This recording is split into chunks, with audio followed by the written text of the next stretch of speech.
السلام عليكم ورحمة الله وبركاته. وصفتنا النهارده السمك. معايا نص طماطمية وقرن فلفل كده مصري او حامي براحتكم، معايا فلفل الوان، وهنزل كده بملح وكمون وتوم وشوية من الخل وليمونة زي ما انتم شايفين كده. وطبعا انا غاسلة السمك ومخلاه زي الفل. هنضربه بقى كده كويس في الكبة او في الخلاط، مش فارقة زي ما انتم شايفين كده. ولو في كمان بهارات سمك حطه، انا ما كانش عندي اليوم ده. طبعا هندوقها كده نشوف عايزة ملح ولا لا. طبعا زي ما انتم شايفين كده السمك زي الفل اهو، وعامله له فتحات من بره علشان يشرب من التتبيله. بصوا الجمال. وهعمل كمان سمك فراخ.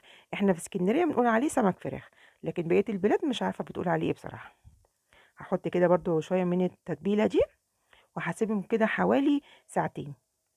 كنت انا بقى حاطه بتنجانيه كده تشوي كده على النار، وقرن فلفل رومي زي ما انتم شايفين. هقشرهم كده وههرسهم بالشوكه، مش بالكبه ولا الهاند بلندر، عشان انا بحب كده يكون في قطع تاكليها كده يبقى ليها طعم زي ما انتم شايفين كده.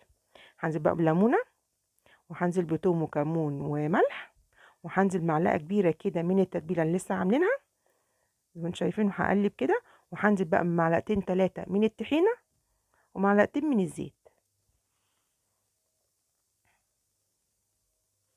زي ما انتم شايفين كده. بصوا الجمال، حاجه كده تحفه. حتى بقى طاسه على النار، حتى فيها معلقه من الزيت ومعلقه من الثوم، هشوحها كده، وهنزل عليهم بعصير الطماطم، وهنزل بملح وفلفل اسمر، ويعني حاجات بسيطه من السكر. دي الصلصه اللي هنحطها فوق السمك. معايا بقى الدقيق، هحط عليه معلقتين من النشا، بيخليه مقرمش وجميل زي ما انتم شايفين كده. وهنزل بالسمكية كده، وبعد كده يعني هنفضها خالص من الدقيق عشان ما يتحرقش في الزيت. واول ما الزيت يسخن هنزل على طول بالسمك بتاعنا.